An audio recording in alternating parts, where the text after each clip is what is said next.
In a peaceful village surrounded by rolling hills and endless fields, there lived a boy named Raghav. He was bright, hardworking, and full of dreams that stretched beyond the horizons. But there was one barrier between him and his success: his restless mind. Whether he was studying, helping around the house, or even just sitting with friends, his thoughts would always wander. It was as if his mind had a life of its own, always distracted, always jumping from one thought to the next.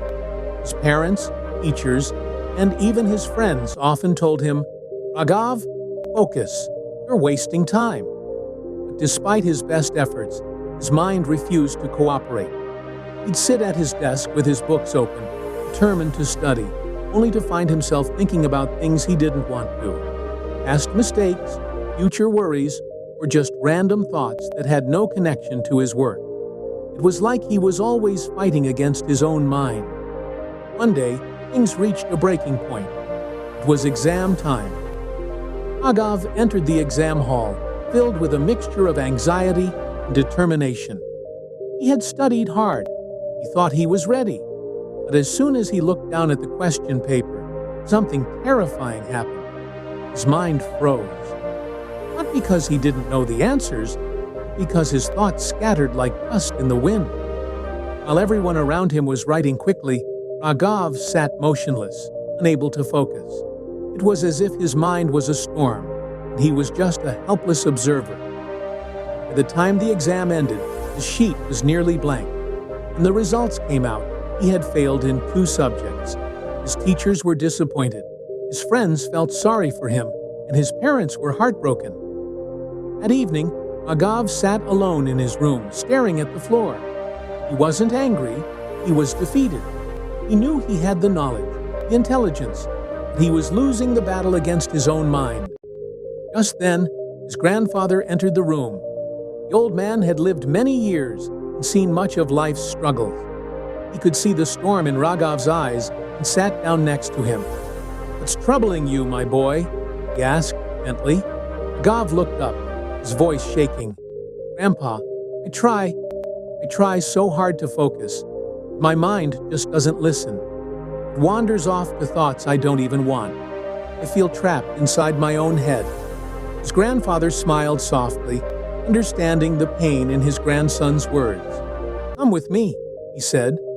He led Raghav outside to the backyard, where a large empty clay pot sat beneath a tree. He handed Raghav a cup filled with dirty, muddy water and asked, "Pour this into the pot." Raghav did as told, and his grandfather then handed him a jug full of clear, fresh water. "Now," the old man said, "keep pouring this clean water into the pot slowly." As Raghav poured the clear water into the pot, something amazing happened. Muddy water began to spill over the sides, and bit by bit, dirty water was replaced with the fresh water. Eventually, the pot held only clean water. His grandfather looked at him and said, "Your mind is like this pot. If you fill it with negative thoughts, it becomes cloudy. But if you fill it with positive, meaningful thoughts, there will be no space for the negative ones." Raghav stood still, absorbing the lesson.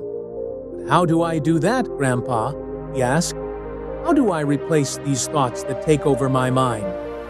The old man smiled and nodded, as though he had been waiting for this question. "Let me tell you a story," he said. Many years ago, in a faraway kingdom, there lived a young warrior named Veer. He was strong, skilled, and brave, but he carried a deep burden: self-doubt. Before every battle, his mind would whisper, "What if I fail? What if I'm not strong enough? What if I'm not good enough?" These thoughts weighed him down. He began to avoid challenges, shrink from opportunities, and with each missed chance, his confidence grew weaker.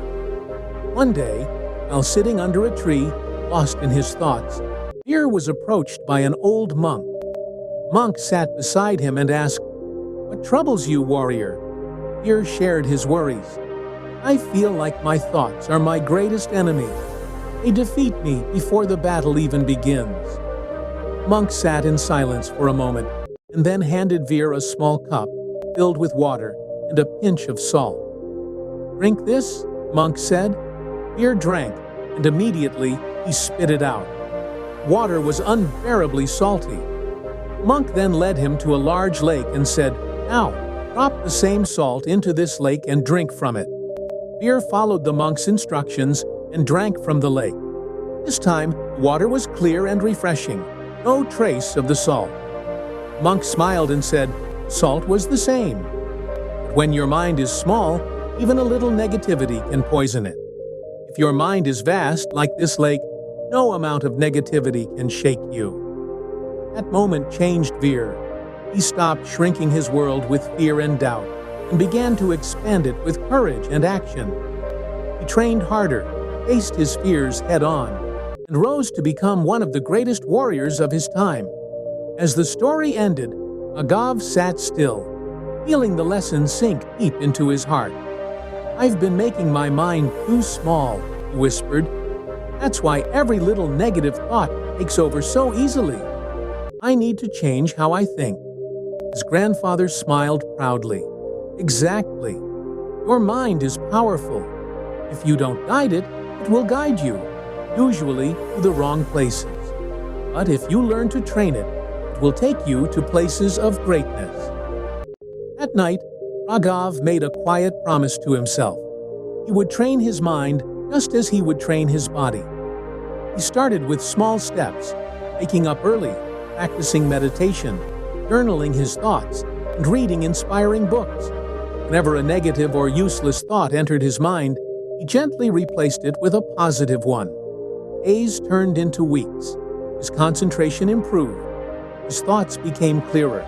His grades began to reflect his hard work.